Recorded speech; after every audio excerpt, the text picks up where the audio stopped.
તમને લાગે છે કે 10,000 રૂપિયા બચાવીને તમે સેફ છો, બટ ખરેખર તમારા પૈસાની વેલ્યુ હર વર્ષે ઓછી થતી જાય છે. એને કહેવાય ઇન્ફ્લેશન. ઇન્ફ્લેશન એટલે જે વસ્તુની કિંમત આજે 100 રૂપિયા છે એ 5 વર્ષ પછી 150માં વેચાશે. તો 100 રૂપિયા તો એટલા ને એટલા જ છે, પણ એનાથી જેટલી વસ્તુ લઈ શકો છો એની ક્વોન્ટિટી ઘટી જશે. આવામાં જો તમે 1 લાખ રૂપિયા સેવિંગ એકાઉન્ટમાં મૂકી રાખો છો, જેનું ઇન્ટરેસ્ટ છે 3% અને ઇન્ફ્લેશન છે 6%, તો રિયલમાં તમારે 3%નો loss.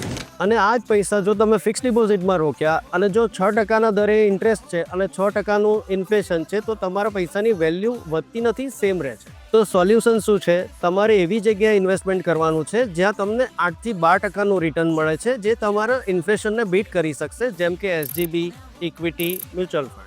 Actual returns equal to investment returns minus inflation. એટલે જો તમે 10,000 રૂપિયા બચાવો છો બટ ઇન્ફ્લેશન 6% છે, તો 10 વર્ષ પછી એની વેલ્યુ 5,000 રહેશે. પૈસા બચાવવા જરૂરી છે, બટ એટલું જ જરૂરી છે કે એવી જગ્યાએ પૈસાને ઇન્વેસ્ટ કરો કે જે ઇન્ફ્લેશનને બીટ કરી શકે.